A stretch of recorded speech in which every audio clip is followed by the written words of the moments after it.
They told me I might need to use this tonight, but it quieted right down when I changed the inputs on the screens in the chamber. So thank you very much. Welcome to everyone to this regular meeting of the Council of the Municipality of North Perth. Our meeting date is Monday, April 24th, 2023. I'm Mayor Todd Kasenberg, and I'll call this meeting to order. I ask the clerk to note our starting time for the minutes at 7 p.m. We're pretty excited. I think all of us on council are excited to see so many people here today, and that's because we have a really wonderful special occasion tonight, the opportunity to recognize one of our great teams in our community that recently won a championship. So there's energy in the room tonight, which is feeding all of us, I think. I see smiles around the table. Welcome to all of those who've come tonight. Welcome, of course, to councillors, to staff, and to delegations, some of whom may remain remote in our meeting, according to the clerk. Glad you're with us tonight. We begin tonight's meeting with the playing of O Canada. Those in chambers who are able to stand are invited to do so.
We acknowledge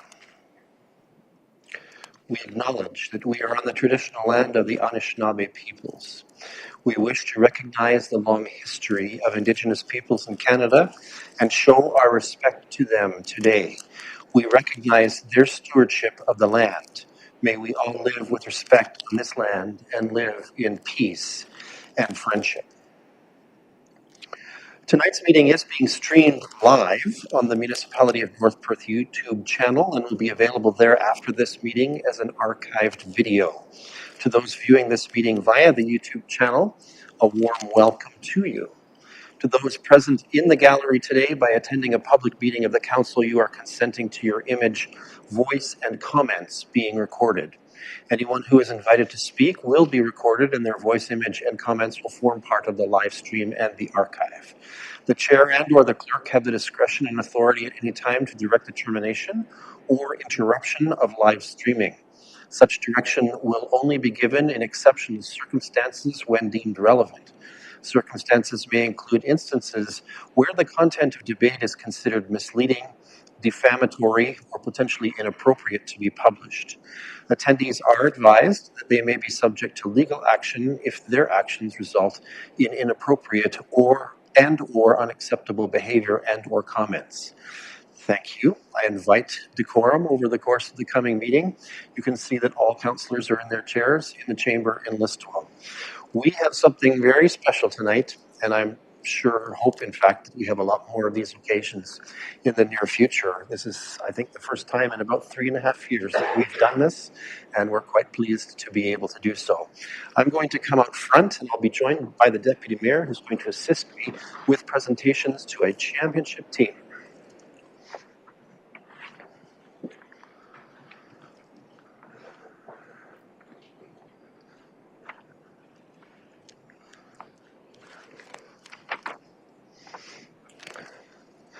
So tonight we have a special recognition on our council agenda for the Listowel Cyclones U13 team. These young men competed in the International Silver Stick Tournament in Pelham in January of this year. After losing in the team's regional finals in Collingwood to the Mitchell Meteors, through hard work and dedication in their regular season, I'll have to chat with Walter about this, the team was invited to compete in the International Silver Stick Tournament. Coming in as an underdog team, their first game was against, of course, Mitchell.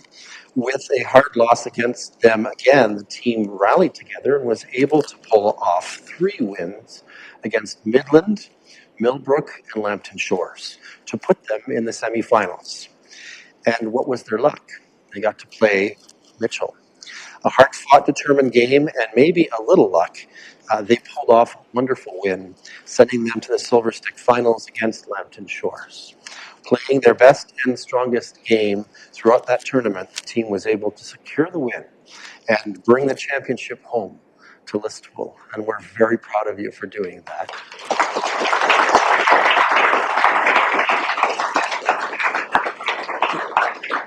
So my pleasure is to read out the names, and if I get them wrong, I want you to correct me, all right? And Deputy Mayor Kellum gets the fun job of passing out the medals to those who are going to receive them this evening. When you've received your medal from Deputy Mayor Kellum, we're going to ask you to come back around the circle, and the first will be over here, and all the other team members will be in behind me in this horseshoe, if that's all right. And we'll take some pictures, and hopefully our logistics work roughly right. Counselors, when we have them in the horseshoe, we're going to invite you to come around and shake their hands and give them a high five or whatever is appropriate for your comfort zone so that they know that all of this council is pleased with what's happened here. So first, let's begin with our head coach, Raymond O. Raymond, please join us.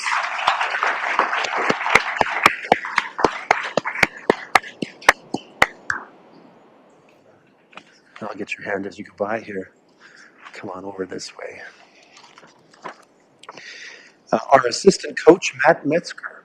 Matt is not with us. Couldn't make it tonight. Could not make it this evening. Our trainer, Jason Dowdle.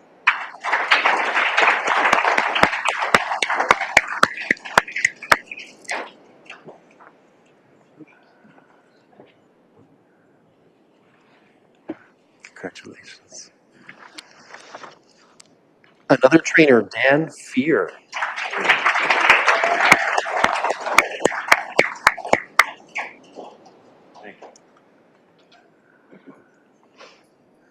Congratulations, Dan.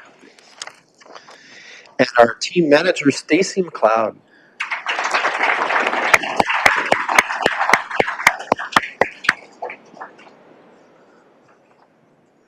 Congratulations. All right, let's have the team members come up here. I'll call you by name. This is where I'm going to make mistakes. First, our captain and a forward, Liam O.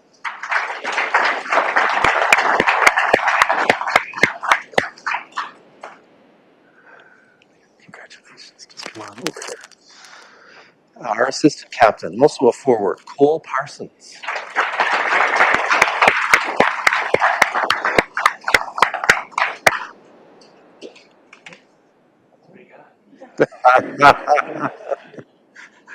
Congratulations. Another assistant captain, Logan Card, a defenseman.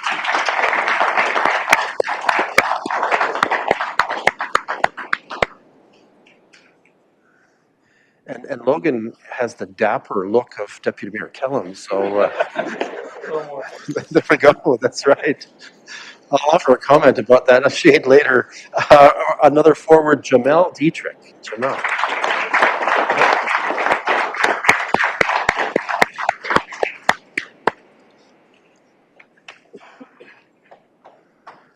Congratulations.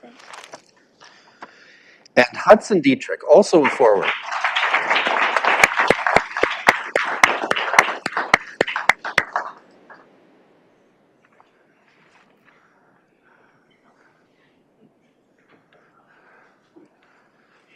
Congratulations. Blaine Metzger, forward. Is Blaine with us? He's not with us tonight. All right, Lincoln Lannon, forward.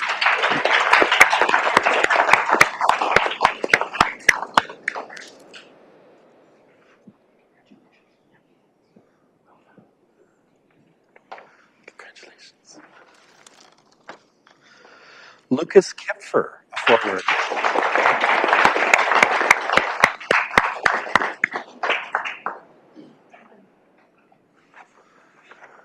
Congratulations. He walks away. He walks away. It's all right. It's all right. I get it. I do the same kind of thing. All right. Next is Ryan Fear, who is a defense player.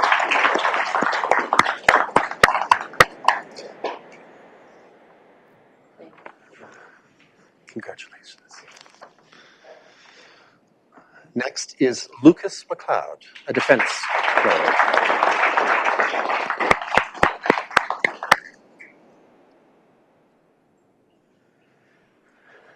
Congratulations. Next is Josh Dowdle, who plays defense.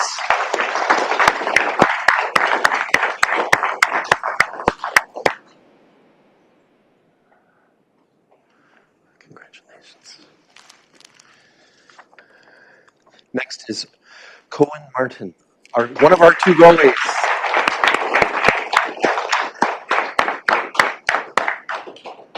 Yeah.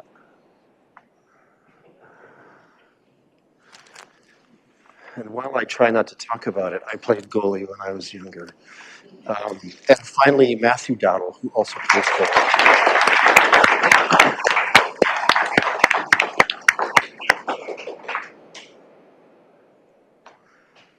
Thank you.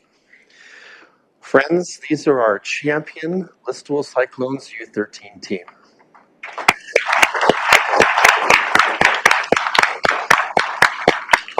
All right, here's what we're going to do. I think what we'll do is we'll move the coach and staff maybe into the middle here.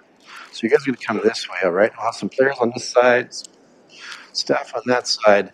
Deputy Mayor Cullum and I will sneak into this photo somehow.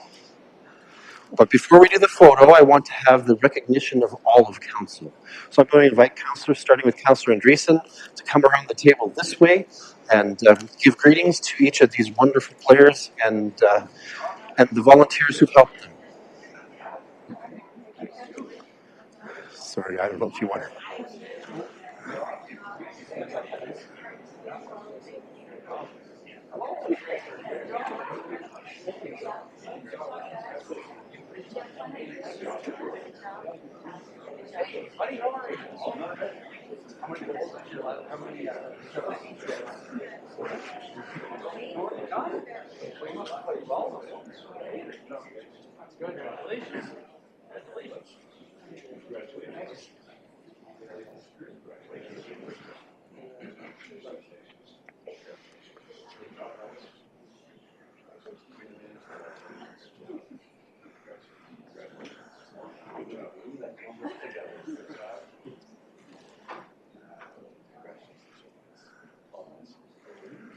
All right, let's have councillors sort of crowd in back so that you're in the picture as well, please. Deputy Mayor Kellum and I will sort of sneak in, I think, on either side of the adults, so you get to have me next to you, buddy. Yeah, there we go. Stand tall. All right. Some photographs. Smiles.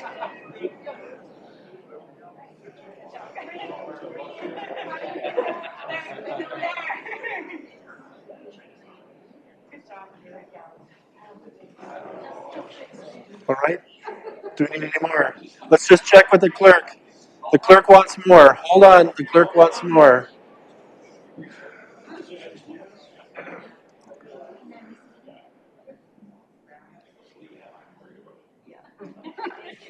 Thank you very much. All right. Thank you for coming tonight. We appreciate what you've done for our community. And as councillors were asking you, we sure hope you had fun doing it too. Yes. Thanks. It's a pleasure having you with us.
Yeah, I think so. And we understand that that's the first of a few that are coming up. So we're looking forward to seeing other such delegations. You probably hear the noise in the background. Please make no assumptions other than youthful exuberance at this point. All right, Council, thank you for your service in assisting me with those presentations, Deputy Mayor Kellum. We are also rather startled that Deputy Mayor Kellum is not wearing his Toronto Maple Leaf suit jacket this evening. Perhaps a slight disappointment on the part of some of us, but we'll get over it, I'm sure. All right, let's move to item 2.1 on our agenda pertaining to pecuniary interest. I'm going to adjust the camera setting here.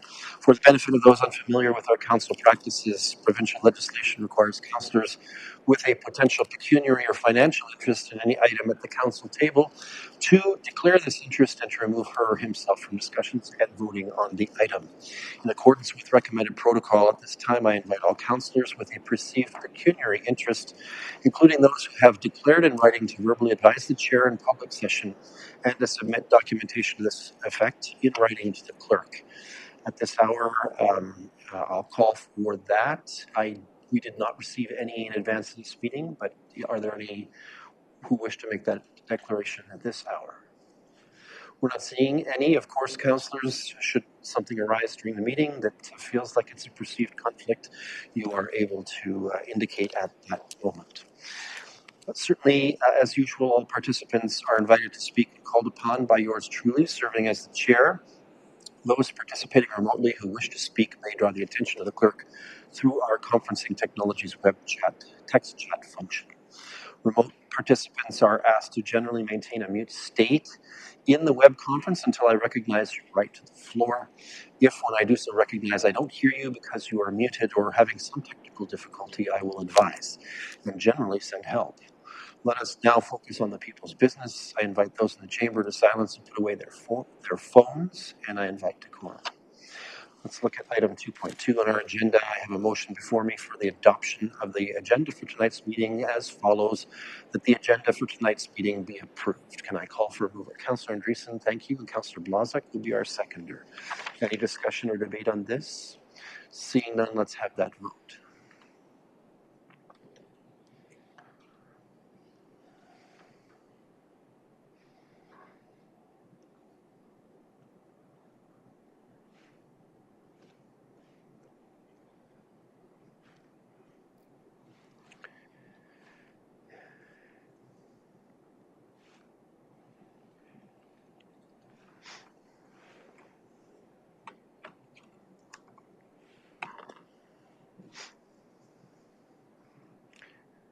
And that is carried. Thank you. Let's move next into item 3 on our agenda, the so-called consent agenda. Consent items are placed on our agenda because they're generally believed to be non-contentious, but they may warrant council's recognition and or action. Grouping them expedites our business. However, any councillor wishing to extract an item from the consent agenda for discussion, debate, or individual action, you may do so. There are 21 items on our consent agenda tonight, including the minutes of our last regular council meeting. Councillors, anything to extract here or any corrections that you'd like to see made to the minutes? I'm not seeing any indication of same, so I have a motion for the receipt of 21 items and approval of previous council minutes as follows: that consent items 3.1 to 3.21 be received for information, and the minutes of the April 17th, 2023 regular council meeting be adopted. Moved by Councillor Rothwell, seconded by Councillor Johnston. The boys from Britain strike again. Any discussion or debate? Seeing none, let's have that vote.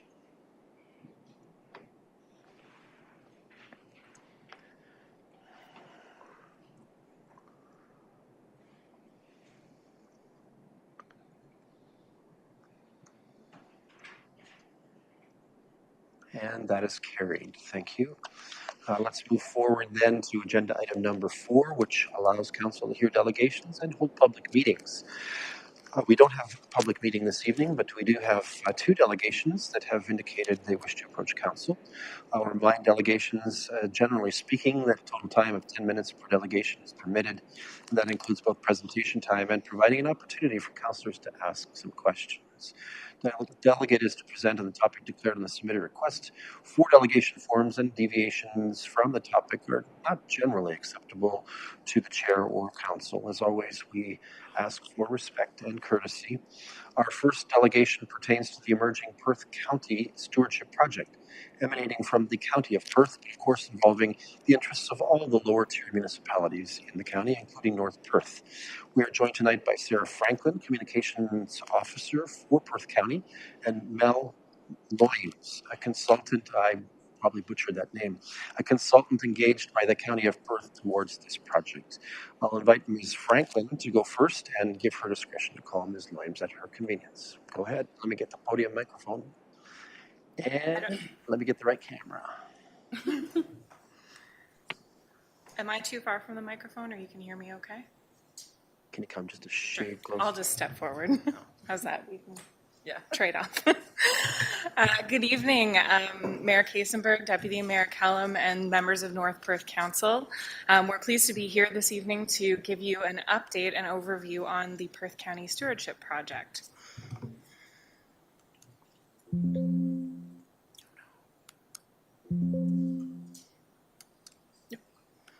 There we are.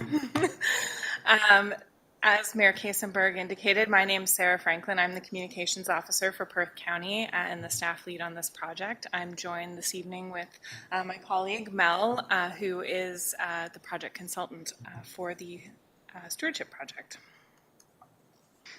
I keep going in the wrong direction. There we are. So, as a background, our goal with this project was to develop a program for Perth County that would help residents and landowners support environmental stewardship on their properties, really to preserve the land, water, and air across the county. And our approach has been to listen to everyone, gather input, research best practices both in Ontario and beyond, as well as refine what we've heard and develop a project that would be something made in Perth County and something that worked for our region. So as a result, community engagement has been a really important piece of this project. We quickly built a landing page, perthcounty.ca/stewardship, which is what we've been directing everyone to. And that's where everyone can find the project information. It's where we posted the information about our community engagement sessions, the online survey, as well as all of the methods you could connect with Mel for one-on-one interviews and conversations. So the fun part, I got to talk to a lot of people, and I just actually moved to North Perth, so this has been a great opportunity to do a deep dive into a lot of interesting issues. I talked with community members, especially at the input sessions, I got direction to make sure I reached out to the Amish community and agricultural businesses and service groups, which I did. I've worked with the Woodlot Association and all the conservation authorities. I've spent a lot of time closely chatting with them. And I also looked at Wellington County has a rural water quality program, Huron Clean Water Program. I looked at them in depth. I also looked at many other things around the world so that we would just have a lot of ideas, and that doesn't necessarily have to look like Huron counties, right? Because it's Perth County. What emerged, by far, people were most concerned with a low level of tree cover, but it's also some of the best farmland in Ontario. So that was really important to consider. As well, people talked about the disappointment with not having a composting program in Perth County. In more of the community areas, settlement areas, they wanted more green spaces and bike paths. And then on the agricultural side, they were interested in demonstration farms about cover crops and no-till and things like that. But also, it wasn't just like an economic issue that they wanted cost share funding, but there was also an opportunity to connect people with ideas for their property and funding for their property that's already existing from the province and federal sources. So what we're looking at, it could look like a person like a position that helps connect farmers or anyone that's interested in stewardship with what already exists. So I did, again, could have put these slides in a different order. I did do a deep dive all across Ontario and the world to look at different opportunities. And surprisingly, we stayed on time. It was an aggressive timeline because I wanted to get to farmers before we started planting again, which I just narrowly did. And so I did have I synthesized it and put it back into like just a 4 to 5 minute video that went back on the website, and again got further comments from people. And now it's a matter of just really diving in and making it into the next steps, which is back to Sarah.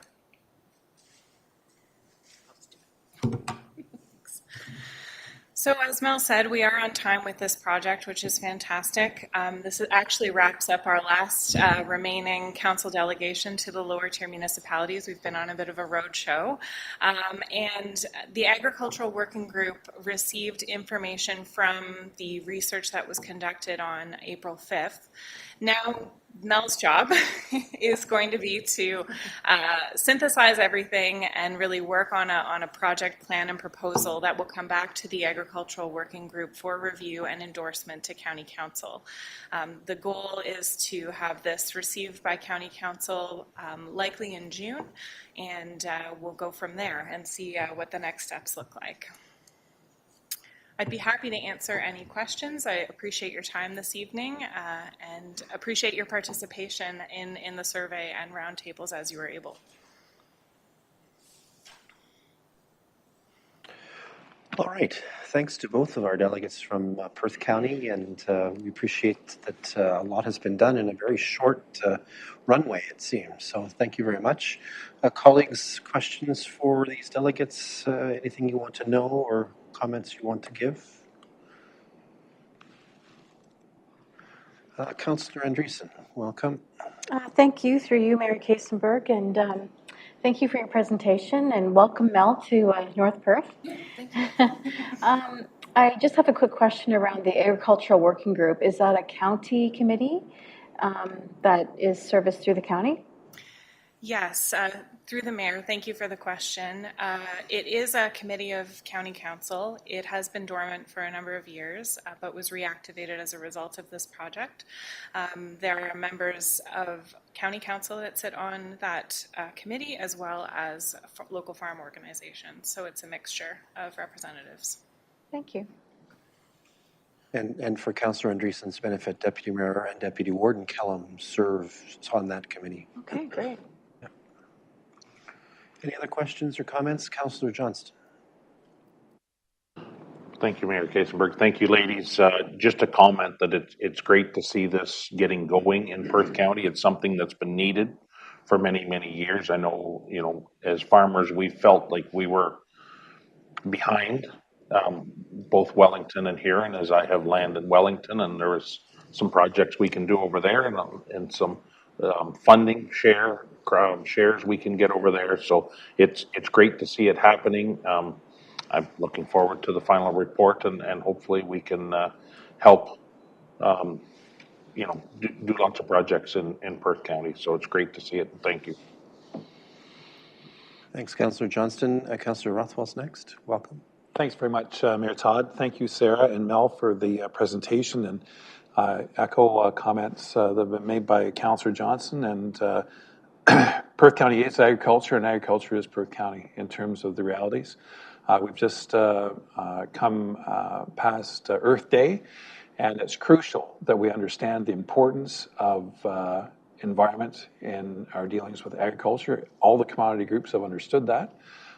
And if we take care of nature, nature will take care of us. And I think it's crucial that this project move forward. And yes, Made in Perth County is great. We used to have a program, and it's high time that we got back to it. I think it's great. And I've given my comments before. So thanks very much. And hopefully County Council will see the wisdom in moving forward as soon as possible. Thank you. Thank you, Councillor Rothwell. Anyone further? All right. Seeing none, thank you for your delegation and for the information that's been shared. And we very much look forward to the next report. Thank you.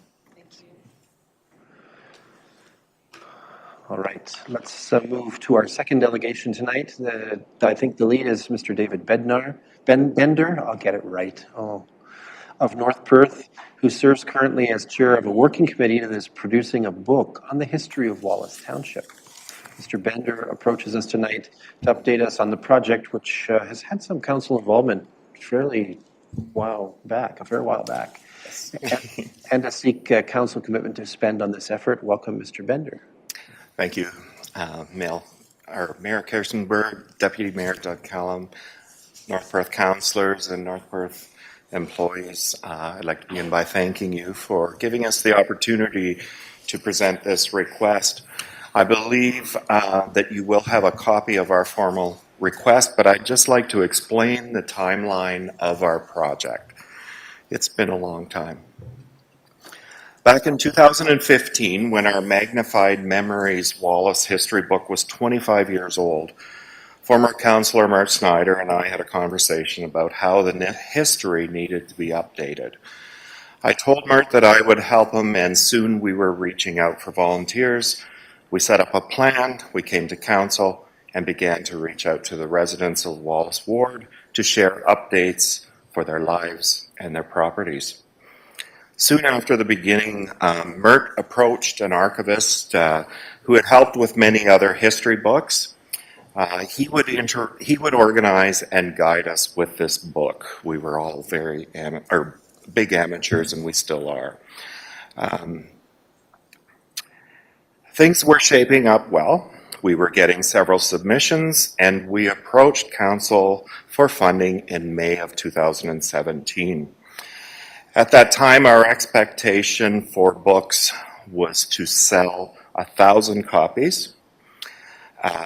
Printing quotes along with a wage for our archivist totaled $45,000. There was a motion and it was passed. Shortly after that meeting, our archivist became ill and in time needed treatment and recovery. We put the book on hold, but unfortunately, after some time, it was apparent that he was not going to be able to help us. We rallied to come up with a new strategy and decided to continue on our own. Many thanks to Joanne Walter, who used her organization skills to carry the task at hand. Several volunteers helped with typing, and we were back in action. The committee felt that since it was a couple of years, we should let the residents have update their information. So we hit the roads again, handing out forms and covering the ward. With the new submissions, the volunteer typists went back to work, and Joanne continued to reorganize with the updates using a cutoff date of 2019. We all know what happened in 2020. The pandemic has dragged this project on for over 2 more years. Over the duration of this project, we have lost many volunteers, and our group is too small to do any further updates. We have considered just turning our collections over to Perth Archives, but there has been so much work done, we would like to see the project complete. Our committee has done rough editing, and we feel the book is ready to move forward. Our request is somewhat twofold. First off, we need to get our material into a printable format. All of the content is in Word files, and in order to print, it needs to be reformatted, and pictures need to be scanned in size.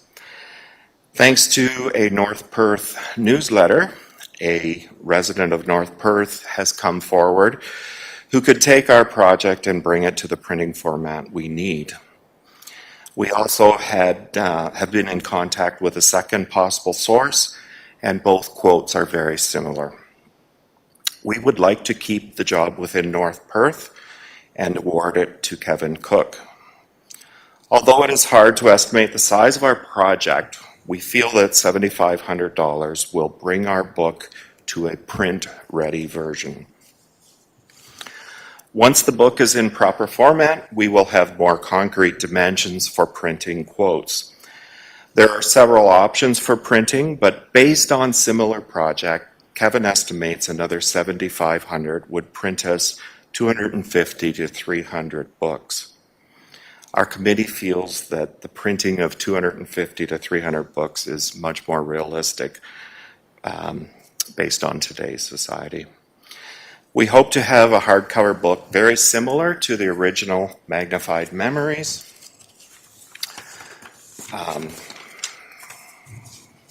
We want the same quality and the same book, basically, to match. Once our project proceeds, we will have a definite cost and we'll be able to price the books.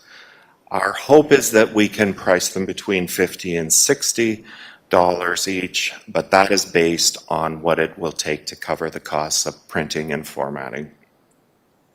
Our plan is to use social media along with personal sales at fairs and social gatherings. We would also like to have some of the original books on hand and believe we can sell them at the same time, and that would clean up some inventory of those books that are still on hand. We did sell many of those original books when we first met with residents when the project started.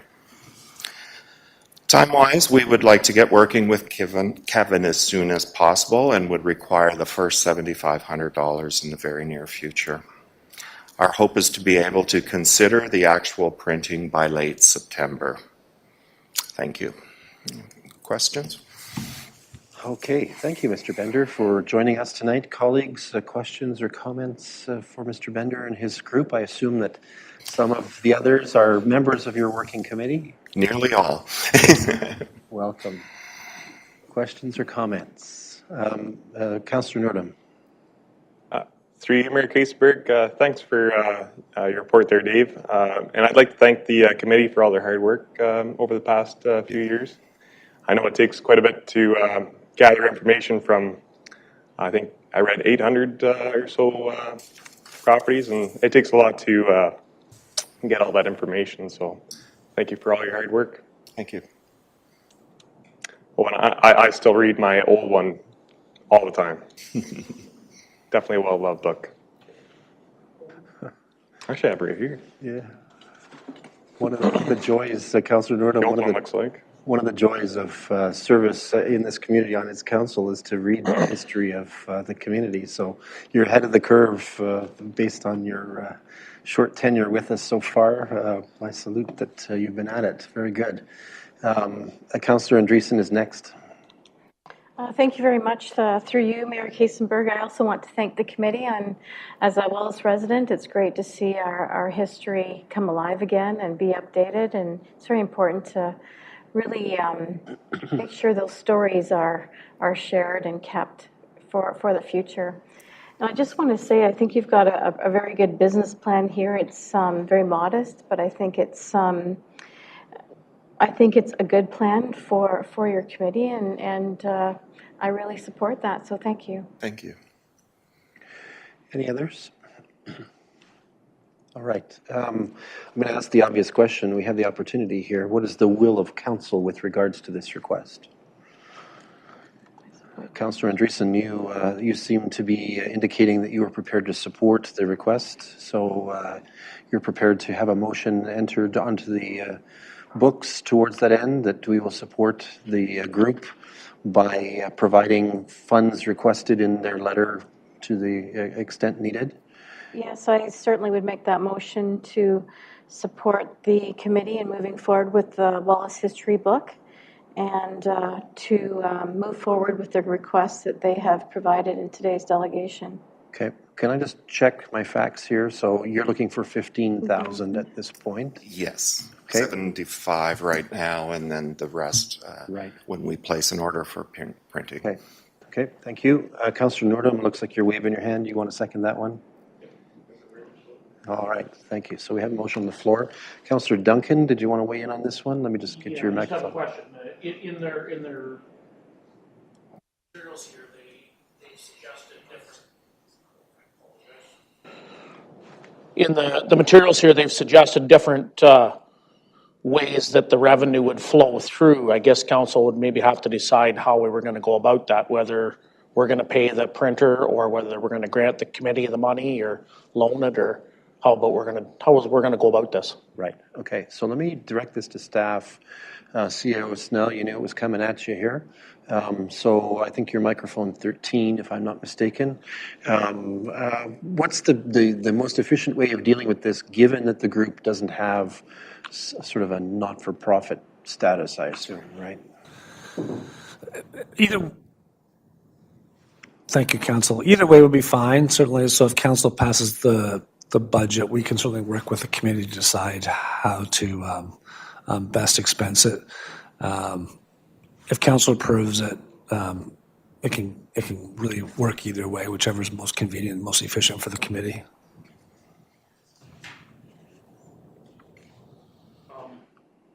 So I have no problem with the whole concept of the money. There's two different. One that says it's a grant, or one that says it's a loan. They're two different things. We need to make the decision which one is it. Fair enough. CAO Snell?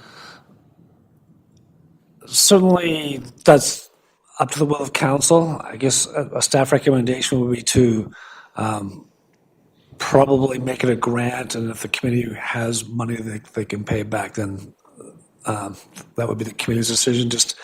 I would just don't want to see it a loan to a volunteer committee that they would be forced to pay back if something was to go awry. And that was my sense, is that, we're probably wisest to make a significant grant at this point to the whole of the costs. And if the committee sees fit through its sales and achieve some success to return some of that funds to the municipality, then that's a bonus. Councillor Duncan? And I think that was the original intent of the 45,000 was a grant to the committee when we decided to go ahead with that. That is what we plan on doing. So it seems like we have reasonable clarity there. Okay, thanks. Anyone else with questions or comments at this point? Councillor Andreessen. Yes, I did do some outreach to Treasurer Fran Hale, and she indicated that it had been a prior approval of that 45,000 in the past, and she said that moving forward we could possibly approve this in principle, and then it would come back as a budget amendment with some other amendments, and that it would be serviced through administrative reserves. So I just thought I'd share that with you. Let me just check in with the CAO on that one. So that 45,000 would have been budgeted like 2017 or 2018, right? Was that sort of carried into reserves, do you know, or has it been used? It would not have been budgeted for. So if it had been a surplus at the end of that year, it would have been reserved, which I suspect is what happened. And that's why we'll bring forward a budget amendment this year, because it specifically wasn't reserved for the Walls history book. It was put into the general reserves, and we'll bring forward a budget amendment for 15,000 for this current budget. Okay, thank you for clarifying the process. Very helpful. Any other questions or first comments? I think we have the motion on the floor, so we're past the questions and first comments. Is there any discussion or debate at this point? Anyone want to chase this any further? All right, Clerk Klein, Deputy Clerk Carter, we're good. We have a resolution. Let's have the vote.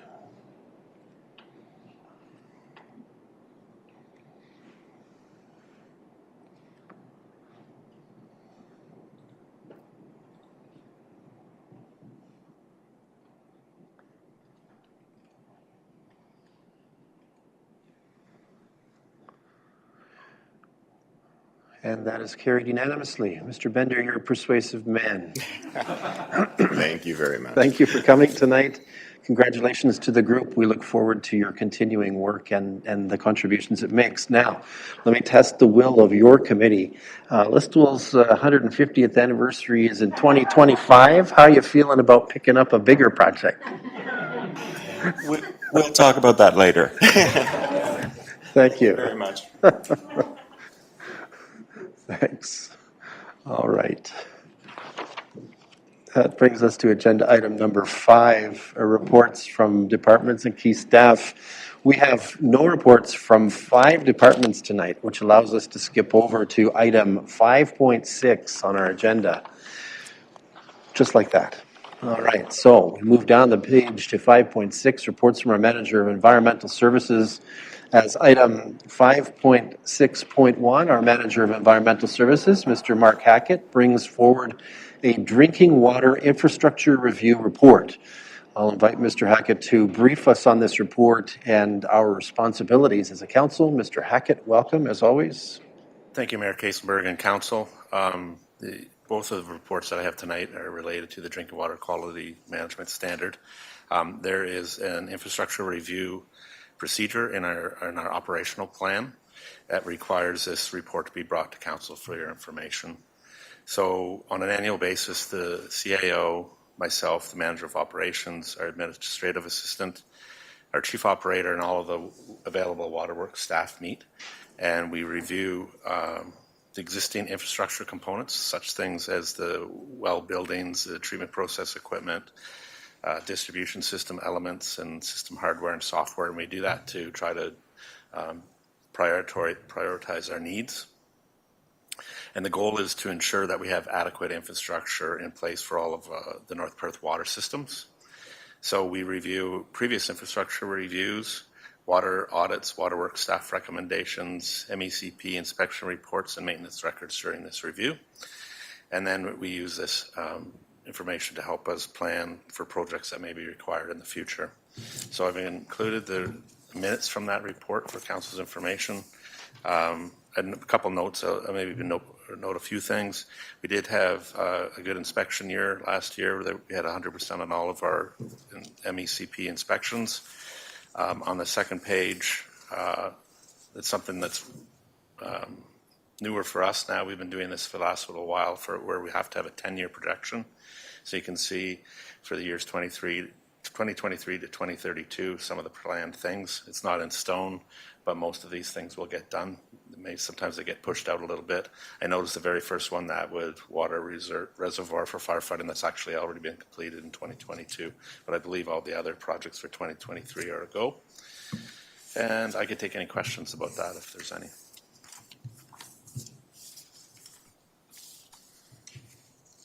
All right, questions or first comments from council?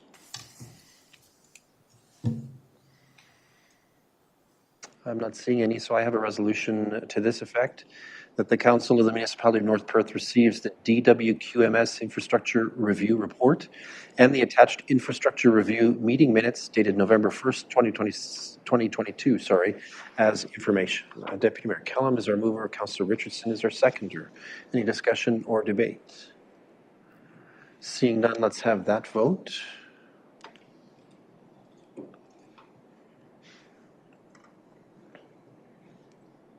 And that is carried. Let's turn to item 5.6.2. Same gentleman, same duties, brings us forward the drinking water systems operational plan as information, but also with a requirement for endorsement of some aspects. So Mr. Hackett, bring us up to speed on this one. Yes, this is another procedure that we have in the operational plan. It's the management review procedure, and we meet on an annual basis, and we are required to bring the results to council for their information. Part of that, the plan's communication procedure is also that we provide a current copy of the plan to council after the management review. That showed up today, I believe. I apologize for that.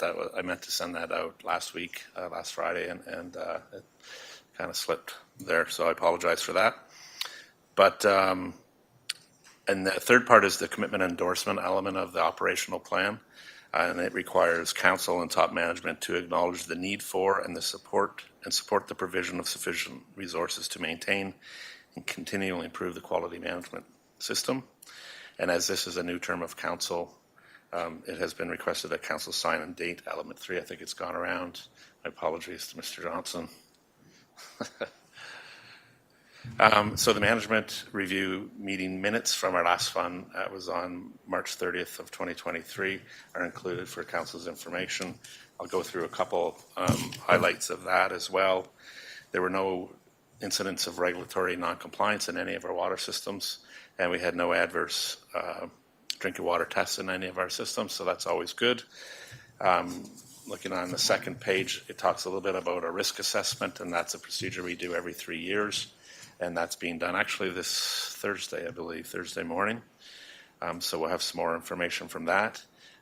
We have internal audits completed every year, and also an external audit done every 3 years, and a surveillance audit done on those other 2 years by a third party.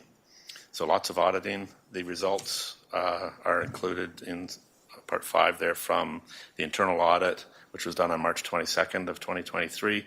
There were 3 OFIs, or opportunities for improvement. And then we also had, in last October, the surveillance audit was completed by SAI Global, and there were a number, I think 3 opportunities for improvement as well. So all of those opportunities for improvements from both audits have been discussed and resolved, and they're noted on our continual improvement spreadsheet. And the last thing I may be bringing attention to is that we did do on September 12th, 2022, David Clark did an emergency training mock exercise at the Kurtzville Arena. It was well attended. We have pretty well all of our staff there, and other agencies as well, including the OPP, Perth County Emergency Personnel, the Fire Department, paramedics, and Perth District Health Unit also attended. So again, I could take any questions about that if there are any. All right, let's have questions and first comments. Councillor Andreessen. Yes, thank you, through you, Mayor Kiesenberg. I just had a question about the risk assessment process. It said that in the report that the frequency of completing a full risk assessment is once every 36 months, not once every 3 years. If I do the math correctly, 36 months and 3 years are the same. So I'm just confused by that. Yeah, I was a little confused by that, but that was actually one of the opportunities for improvement from our auditor. And I'm not quite sure why. I think it has to do with the 36 months means something a little tiny bit different than every 3 years about when it could occur. So it has to occur in April of this year to be within 36 months. That's as far as I could get with it. It was a quick word change in our document. We've changed it to 36 months from 3 years. So it's more a difference in the measurement of the time versus the math, I guess. Yeah. Months versus Absolutely. years, I guess. Yes. Okay. Thank you. Interesting. Okay. Anyone else with questions? Councillor Rothwell. Thanks, Mayor Todd, and thanks, Councillor Andreessen, for noting that. I also looked at that. Anyways, appreciate that. Cybersecurity, I note in here, it's a crucial issue as every municipality, and well, not just municipalities, everyone's finding out, whether you're a casino or a health agency and so on. So it's crucial for us to see that our staff are undertaking that cyber risk assessment, cybersecurity, and I appreciate the work and effort at least has been highlighted here. And is that going to be part of our municipality-wide cybersecurity, or is it very specific to our water services? Thank you for the question. I think it's specific to our water services for the purposes of this, but I know we're just sort of piggybacking on everything else that our IT department already does. Again, this is I could have argued this with the auditor as well. We have addressed this in a risk assessment we considered it as a terrorist threat. And it was an interpretation of the auditor that we needed to have something separate for cybersecurity, which isn't a big deal. We will have that taken care of. But it's already in place. We already have a pretty vast amount of things that are done by our IT department to keep our information safe. Mm-hmm. And my last question, this isn't specifically noted here, but you'll recall earlier this year about the water discoloration, and I believe that staff were going to be undertaking some audit of that in terms of, it's not a requirement, but we were going to have some sort of tracking based on where any complaints came in, like geographic location and so on. That's ongoing, but it's not specifically noted here. Is that correct? It's not required to be done. It's an addition that staff are doing on top of any requirements of the DQMS. Yep, absolutely, that's correct. We have done the first round of testing, and we'll be doing it, I believe quarterly was the plan as we move forward. The testing shows pretty well what we thought it would. We do have elevated iron. If it was below the 300, it would not be showing up in the piping and things like that. So it's nothing new to us that we weren't expecting to see. The waters are not any different than it's been for many, many years here. Thank you very much. Thank you. We've had specific locations throughout Listowel complain about the discolored water. And in fact, I think all of us have seen, unfortunately, the various postings to social media that show the color of some of that. So are we sort of adding some of those locations to our audit or testing procedures on a foregoing basis, like as we move forward? We haven't at this point. I mean, we've asked the public if they have any problems with their water to contact us through the office or through the customer portal on the webpage. We've had a number of comments come in or concerns. We've sent staff to every single one. We've addressed every single one of those issues. Typically, you hear back if it's a continued problem. We haven't heard any back from any of the ones that we've addressed so far. I think we maybe have had 20. There were 2 came in this week. So I don't personally look at what's on the webpage. I expect it comes into the office as a complaint, and then we'll address that. We map all of those complaints, and then we will address that with our flushing program at some point. But I still feel a lot of it is we still need to gather more information about it. I think it's a number of different issues could possibly occurring within the homes. It's not that there's not iron in the water. It's absolutely, the water's no different than it was before. It still has iron in it. It's a problem when it comes out of solution, settles into tanks, and then gets flushed out with high water usage typically. But again, I don't want to say that over like for every situation, because that's not the case. But overall, I think that's a fair statement to make. And that I would want to, that's why we address every single one individually and go and have a look so that our staff can look into what the situation is at each home. If I may ask just one sort of small curiosity question then. So the iron concentrations that are in the water as it's coming from the source and into the system, at the concentration that you're talking about, I think you said something about 300, I assume that's parts per million or something like that. That isn't a concentration that you would normally see, that sort of dramatic discoloration that we've seen some photographs of, right? Like, just that coming out of a tap wouldn't look that orange. So there's something else going on, if I'm not mistaken, generally speaking. Yeah, my impression of it is that the water coming out of the wells, it can be over that number of 300. But that it's when you see that really dirty water like that, that's where it's accumulated somewhere. And then suddenly it's flushed through, or it's been released from a hot water tank or from a water softener. And that's when you're seeing that would be a much higher concentration than what's actually going out into the system. You wouldn't see 300 in the water visually to the eye. Yeah, that's what I was assuming. Okay, thank you. It looks like CAO Snell has a comment to make. Go ahead. And just to reiterate what Mark had said too, like we've had less than 25 complaints, and we have 4,000 water connections. So certainly we encourage everybody to keep calling us if they are having issues, but it's a very small number compared to the water connections we have. And anybody who's on a private well system in Perth County or in southwestern Ontario will find the same problems with their water. My sink and tub go yellow with iron content. I've actually had my well tested for iron content. It's over 1,000. So I put filters on my water, just to help, and we can certainly, that's something we could all do. But my private well has an iron content well over 1,000. So that's almost 3 times what listable is being showing in our well systems. Yeah, I wasn't trying to overly make an issue of it at this point. I just wanted to make sure that that 300 parts per million, generally the eye wouldn't detect a change in color in the water at that level, is my understanding. So what we're seeing is a surge of some sort of iron into the water in those cases.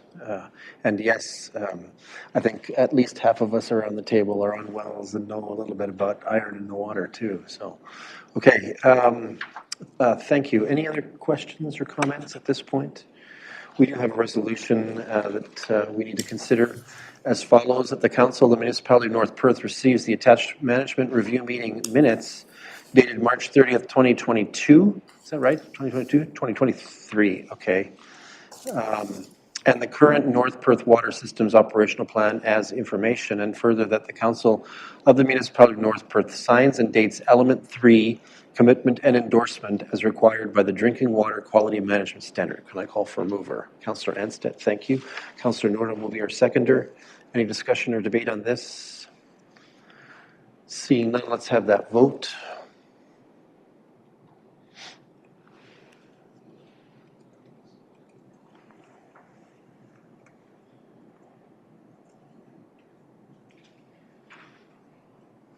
And that is carried. Mr. Hackett, thank you. Our best wishes and appreciation to all of those who are working in your department as well. Let's turn to item 5.7. This is reports from our Manager of Operations. Mr. Couch is here with us and joining us at the podium for the purposes of addressing a recommendation to award a contract for construction services for the reconstruction of Alma Street. In part, I'll invite you to say a few words to this. Tell us about what happened. Thank you, Mayor Kaysenberg, members of council. This is our third and largest road project for award this year. The other two were a couple weeks back on Elm and Louise. This is the full reconstruction of Elma from Victoria to Wallace, and it includes remediation of the bridge through the period of construction. We received bids on April 13th. The summary is in front of us. Curtis Smith Excavating was the low bid. The recommendation is to go with the low bid. It's been reviewed by our engineer and the recommendation letter is attached. We're basically right on budget, about 0.048% over budget, but it's a high contingency at 200,000, which is over 8 or 9% contingency. So basically right on budget. And the recommendation is to go with the low bid. Just as a housekeeping item, I'll point out that the low bid is correct, highlighted in yellow. The engineer's report just shows a slight deviation from that, but it was 2.248, and the recommendation is to go with Curtis Smith for that amount. I can answer any questions. All right, thanks, Mr. Couch. Colleagues, any questions or first comments on this one? Councillor Andreessen. Thank you. Through you, Mayor Kaysenberg. We're looking forward to having this work done. Mr. Couch, just wondering if there's any sense of start time and of, when this project might get going. Yeah, this one is as soon as practical. Once it's awarded, we'll meet with the construction company.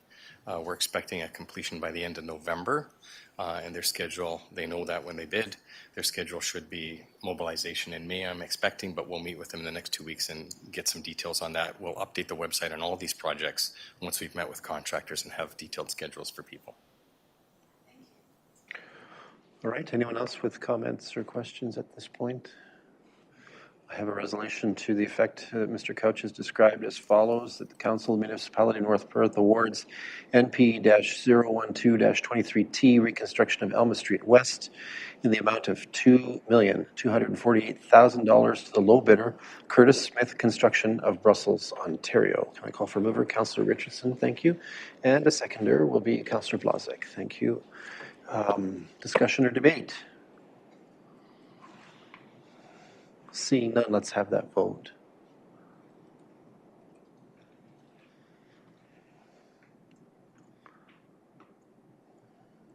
And that is carried. Thank you, Mr. Couch. We're looking forward to that shiny new stretch of road in our community. Deputy Mayor Callum's nodding his head, yes. All right, let's turn to item 5.8, reports from Development and Protective Services Department. And if I get to the right page here, it's item 5.8.1, council is invited to lift a holding provision related to securities for the so-named Dalmich subdivision in Atwood in the Elma ward. This is done through a bylaw amendment and will enable 33 lots to be developed up to the earlier stipulated threshold, I believe, of 108 units. County Perth Planner Jerica Gilbert, who works on North Perth files, is with us remotely to present an overview of this action. Welcome, Planner Gilbert. Thank you, Mayor, and thank you, Council. I'm sorry that I couldn't join you in the chamber tonight. So yes, this is a familiar application to us. It is the subdivision NP 18-03, zoning bylaw amendment 10/2021. So the request to lift the hold was a little premature, but the municipality and planning department is satisfied that the applicants have satisfied the conditions of that hold. So this is in the Atwood community. It affects phase 2 of this subdivision, so outlined in red here, which should be familiar to council since there was a recent application. Oh, can you guys hear me okay? Yes, we can hear you. Oh, sorry about that. This is a familiar area just because on April 3rd, council passed bylaw number 32-2023 that applied a new holding provision that applies over some of the lots within phase 2 to satisfy an MTO condition. So now that bylaw number 32-2023 is in effect, there was no appeals. Council, if you so choose, may lift the original hold, which was a general one for securities, and that will cause the following lots outlined in green to be available for development. So I'm happy to answer any questions that anyone might have, and thank you for considering this application. All right, thanks, Jerica. Colleagues, any questions or first comments about what we're going to do here? Or what we're considering doing? Maybe we need to, I don't want to prejudge it, but what we're considering doing. Okay, so I have a resolution. In fact, I have two of them because this does require a bylaw amendment. Let's deal with the resolution generally first. That North Perth Council approves the request to lift a holding provision related to securities over phase 2 of subdivision MP 18-03 submitted by Dalmich Holdings Inc. affecting lands described as Part Block 63. Plan 44M84, Lot 17 and 16, Plan 255, Atwood, Elma Ward, Municipality of North Perth. Can I call for a mover on this one? Councillor Duncan, thank you, and seconded by Councillor Rothwell. Any discussion or debate on the resolution? Seeing none, let's have that vote.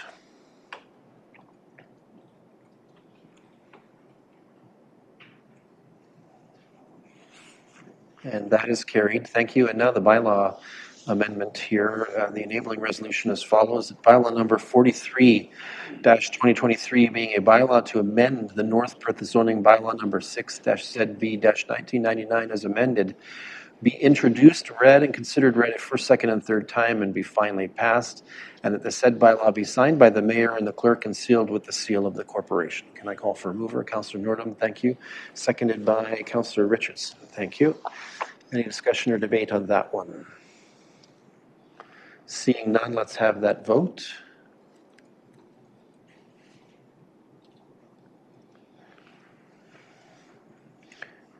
And that is carried. Thank you. Thank you, Planner Gilbert, for joining us tonight, even if you were remote. We look forward to seeing you at our council meetings. All right, let's shift over then to item 6 on our agenda. The council reports. Councillors, do any of you have any report requests to make of staff or of our committees at this time?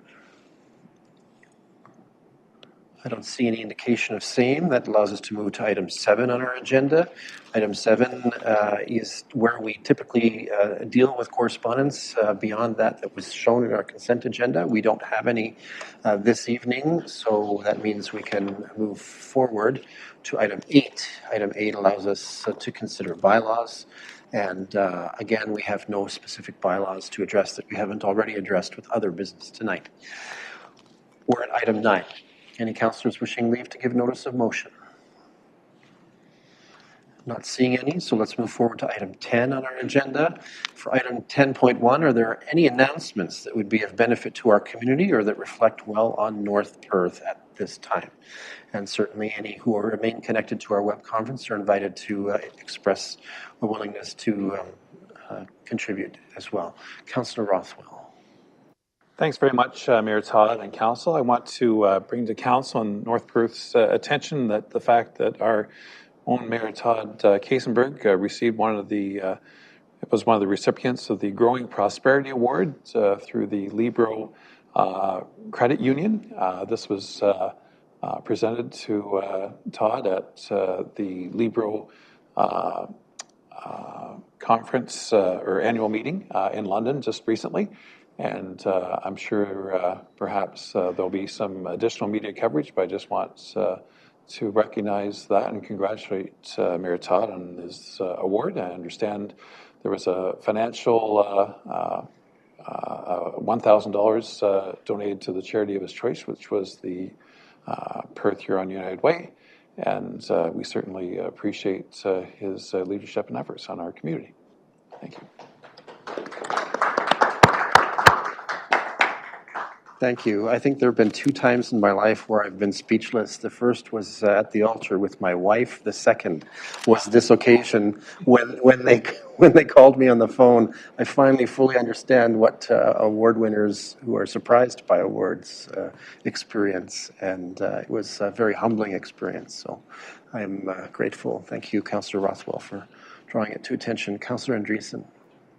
Yes, thank you through you, Mayor Kaysenberg. I just want to thank our staff team and CEO Snell for a great volunteer appreciation evening last week. It was nice to be able to, as council, recognize some great citizens in our community and celebrate all the great things they do to inspire and inspire others in our community to do well too. So it was a great evening, and I want to thank staff for all the work they did to prepare for that, and for you, Mayor, and Deputy Mayor Callum, for your announcements that evening and presentations. It was very well done.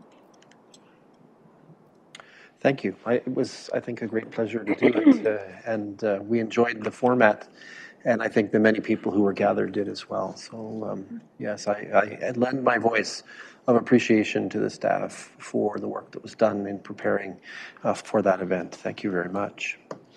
Any other announcements? Councillor Rothwell? Thanks, Mayor Todd. Just one other announcement. I just want to give credit to the Lisseau Agricultural Society, as well as the vendors that came forward, or preparers of food that came forward to represent some 14 different nations. And we had food and people that would talk about their countries and so on, and super well attended, so well attended we didn't have enough food to feed all the people. So hats off to all the organizers and participants and attendees of the event yesterday. And I understand it's difficult to do an event for the first time, but when there's such a great turnout, certainly some other members of council were fortunate enough to be there when the food was still there. But it was a great event, and I'm very proud that it went off so well. So congratulations to the Lisseau Ag Society and those that were representing their nations. Thank you. Thanks, Councillor Rothwell. I was not able to attend, but appreciated the good social media coverage that suggested a really full house. So again, congratulations to the Ag Society for all of their work in the community to build our community. Much appreciated. Any other announcements to the benefit of North Perth? All right, seeing none, let's move to item 11, On our agenda, we have two matters tonight to be considered in a closed session meeting of council. I'll read that resolution that explains and enables our action to enter a closed session. First, as follows, the council proceeds in camera at 8:17 p.m. to address a matter pertaining to a proposed or pending acquisition or disposition of land by the municipality or local board regarding Plan 44M10, Part Block 39, RP 44R 3986, Part PT Part 1, Nelson Avenue South. And a position plan, procedure, criteria, or instruction to be applied to any negotiations carried on or to be carried on by or on behalf of the municipality or local board regarding property described as COT1, Part Lot 33, Municipality of North Perth. Can I call for a mover on this one? Councillor Anstep, thank you. And Councillor Blazek will be our seconder. Any discussion or debate on this one? Seeing none, let's have that vote.